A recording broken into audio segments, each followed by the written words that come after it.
In today's video, I'm going to teach you how to enable and configure Copilot on your GitHub account. This is a great tool that can enhance your coding experience by providing intelligent code suggestions.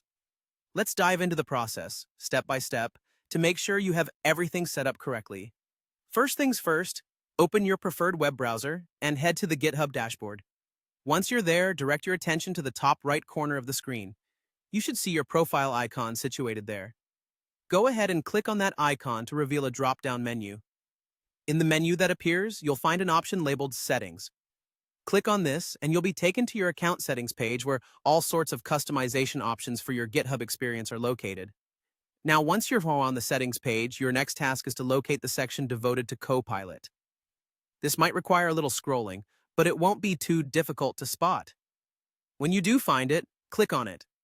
This will reveal another drop-down menu that provides further options related to GitHub Copilot. In the drop-down menu that appears under the Copilot section, you'll find an option called Features.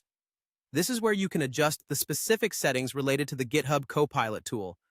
Click on Features, and this will bring up more detailed settings we can adjust. Under the Features settings, your main area of focus will be on visibility. Look for the option labeled Show Copilot. Now, this is a crucial step.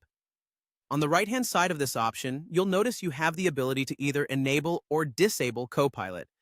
These choices are pretty clear-cut. When you select Enabled, Copilot becomes fully active and integrated into your GitHub account.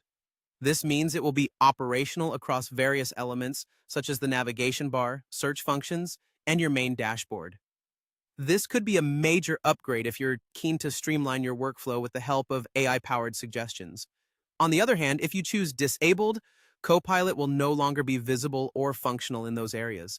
It's important to note, however, that disabling it here doesn't impact the use of Copilot in GitHub Docs searches, which remain independent of your general Copilot settings. And that's pretty much it. You've now successfully adjusted your GitHub Copilot settings to meet your personal preferences. Enjoy exploring its features and see how it might assist you in your coding endeavors. Don't hesitate to tweak these settings again in the future if your needs change. Thanks for tuning in.